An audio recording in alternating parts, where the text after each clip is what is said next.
There is a certain kind of loneliness that appears only after midnight. Not the loneliness of an empty room, but the loneliness of a crowded mind. It comes quietly, like a shadow slipping under the door. The world is asleep, but your thoughts are wide awake, sorting, replaying, reimagining moments that no longer exist. People who overthink at night aren't looking for answers. They sit looking for peace, for a moment where their head stops sprinting long enough for their heart to breathe. But the later the night gets, the louder the questions become. And in that private darkness, they carry a weight no one else can see. The weight of every possibility, every fear, every memory that never learned how to stay silent. When the world goes quiet, the mind grows louder. There is a moment each night when the air changes, when the rhythm of the day dissolves, and you become aware of a different version of yourself, the one who only wakes up when everyone else is asleep. During the day, thoughts move quickly. They collide with tasks, conversations, and distractions. But at night, everything slows. There is no noise left to hide behind, no activity to dilute the emotions you postponed. What you feel in the dark is rarely new. It sits simply unmasked. This is the first truth about people who overthink at night. They don't suddenly become different. They simply become more honest. In the stillness, the mind scans through unfinished moments. Words you said, words you swallowed, people who drifted away without explanation, dreams you touched once but never held long enough. The heart opens its old drawers, searching for something it lost or something it never got the chance to have. Nighttime has a way of turning the smallest worry into something larger, sharper, more personal. A passing comment becomes a hidden insult. A delayed message becomes silent rejection. An ordinary memory becomes a doorway to 100 other memories you didn't realize was still alive inside you. It sits not weakness. It sits not emotional drama. It sits simply the nature of an unguarded mind. Because when the lights go out, you are no longer performing. You stare no longer explaining or distracting. You are simply you, with all the quiet questions you didn't have time to hear earlier. For overthinkers, night is not an empty space. It is a meeting place, where their sensitivity, intelligence, fear, and longing sit together at the same table. Some nights, it feels overwhelming. Other nights, strangely comforting. But it always feels real. And that recognition, that private unveiling of the self, is where the story begins. Not in chaos, but in the quiet truth that the mind still has things to say. Every habit of the mind has an origin, even if the memory of it has faded. Nighttime overthinking rarely starts in adulthood. It begins quietly, long before a person knows what the word anxiety even means. Often in childhood, when the world felt too unpredictable, too loud, or too fragile to trust completely. Some children learn early that they must stay alert to feel safe. They watch the emotional temperature of the room. They study the moods of the adults around them. They anticipate outcomes before they happen. This isn't intelligence. It sits survival. A young mind becomes trained to scan, to predict, to think ahead, because falling behind feels dangerous. Others grow up in silence, not the peaceful kind, but the kind where feelings were never discussed, never named, never welcomed. And when a child has no place to put their emotions, their mind becomes the storage room. Everything they couldn't say out loud learns to echo internally. And those echoes often wait until night to resurface. There are also those who grew up with too much responsibility, too soon. The child who became the caretaker, the peacekeeper, the one who learned to solve problems before they even belonged to them. This creates a habit of mental vigilance, a belief that pain can be minimized if every possibility is anticipated first. So when adulthood arrives, the pattern is already carved deep. Silence means scanning. Night means remembering. Rest means reviewing every little thing that could go wrong or already has. People who overthink at night often aren't set overthinking the present. They start replaying old lessons written in moments when they felt unseen, unheard, or unprotected.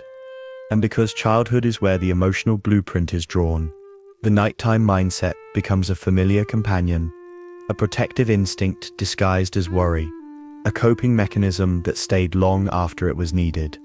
The root cause is rarely the fear itself. It's the history behind it. A history the mind still carries quietly into every dark room, every late hour, every unguarded moment. This is where the story of overthinking begins. Not with the night, but with the child who once feared it. The brain behaves differently when the world goes dark.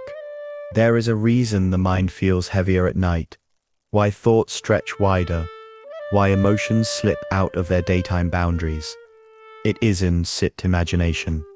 It sets biology. During the day, the brain is busy. Cortisol levels stay higher, keeping you alert, focused, anchored in the external world. But as evening approaches, those levels fall, and with less external stimulation, the brain shifts inward, toward memory, emotion, unfinished experiences. This is when the rumination cycle begins. Rumination is not just overthinking, it is the mind looping through the same thoughts, in an attempt to solve a problem that may not have a solution. It feels productive, but it drains energy quietly, like a light left on in an empty room. For people who tend to think deeply, this internal shift becomes even sharper. Their brains are wired for reflection, for pattern seeking, for emotional analysis. So when the world turns down its volume, their inner world turns its own volume up.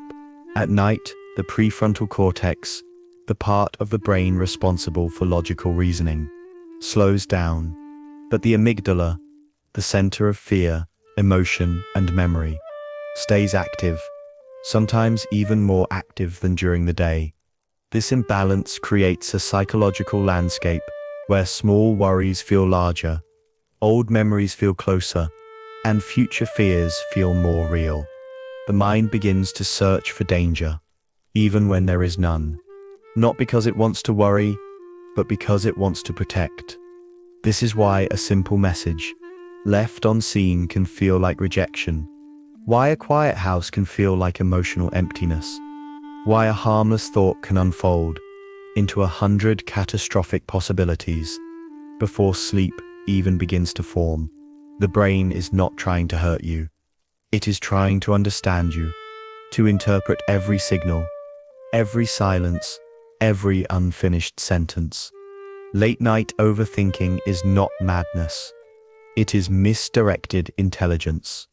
It is a sensitive mind trying to make sense of a world that feels too complex to hold in daylight. The mind wants rest, the heart wants answers, and so the night becomes a negotiation. There is a quiet war that begins the moment a person tries to sleep. A war between exhaustion and awareness, between the body that is ready to shut down and the mind that refuses to dim its light. People who overthink at night often live between two impulses: the desire to let go and the inability to stop searching through their own thoughts for something that might finally make sense. It feels like holding the edge of two worlds. One world is soft, dark, peaceful, the world of sleep. The other is sharp, restless, unfinished, the world of everything left unsaid, unresolved, unknown. And the conflict isn't sit loud. It is instead dramatic. It is subtle, almost gentle. A quiet tug of war where neither side fully wins. Part of the mind says, "It sits late, you need rest." But another part whispers, "What if you missed something? What if you misunderstood? What if you should have done more? What if tomorrow hurts in a way you could have prevented?" This is the psychology of resistance. Not resistance to sleep, but resistance to vulnerability. Because closing your eyes feels like surrendering control. It means letting go of the events of the day before the heart has fully processed them. For many, night becomes the only space where they can sit with their real emotions, without interruption. And yet, that intimacy with the self can feel both comforting and terrifying. So the mind oscillates between replaying old conversations and imagining future ones, between self-blame and self-forgiveness, between wanting silence and fearing what that silence might reveal. This conflict leaves a person suspended, tired but awake, restless but unmoving, emotionally full yet emotionally untouched. It is not weakness. It is not instability. It is simply the human struggle between holding on and letting go. And perhaps the deepest loneliness of all is knowing that the battle is invisible, that no one else sees the storms that happen quietly, behind closed eyes and unspoken thoughts. The night is not punishing you, it is revealing you. There comes a moment, not dramatic, not sudden, when the overthinking mind begins to see something new beneath all the noise. A soft truth rising like breath in cold air. It usually happens after the spiral has run its course, when the thoughts have circled the same territory again and again, and the mind, exhausted by its own searching, finally pauses. In that pause, something shifts. You begin to realize that the night wasn't set trying to overwhelm you. It was trying to show you what you been carrying silently through the day. Behind every replayed conversation is a longing to feel understood. Behind every imagined scenario is a desire for safety. Behind every fear is a memory that still aches quietly. And this moment, this recognition, is the first doorway out of the spiral. Not because the thoughts disappear, but because you finally understand why they come. The mind is not an enemy. It is a messenger. Every late night question is a reflection of something deeper, a boundary that was crossed, a need that was unmet, a dream that was delayed, a wound that was never acknowledged. What feels like chaos is often the beginning of clarity. You notice how your thoughts are actually random. They orbit around the same themes, the same fears, the same unspoken hopes. And the recognition of this pattern softens something inside you. For a moment, the loneliness feels different. Not empty, but intimate. Like sitting in a room with a younger version of yourself who has been waiting all day for someone to finally listen.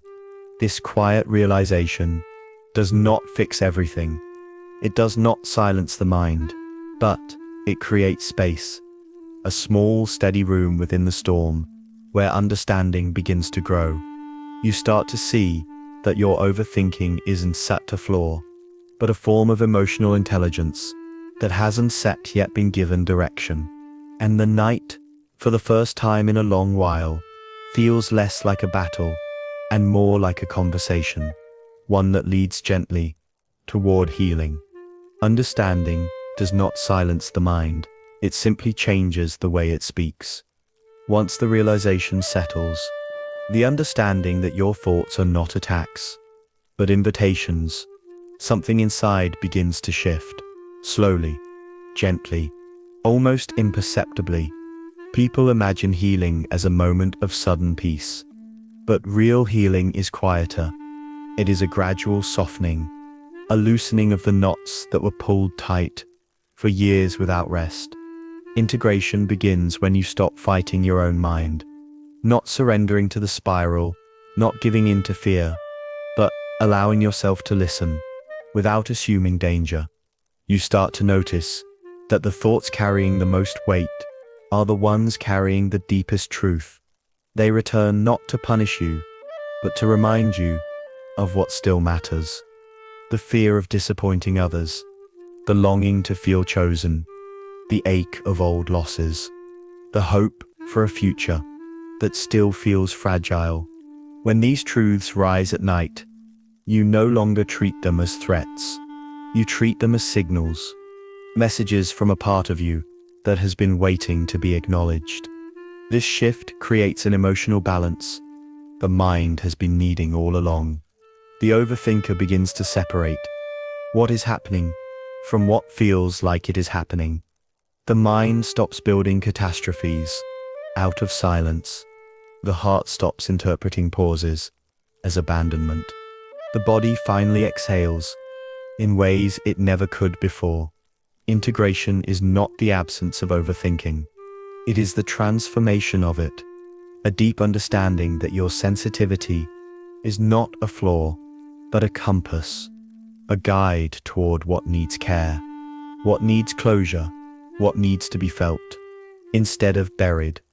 In this stage, night becomes softer, not harmless, but honest, not overwhelming, but revealing.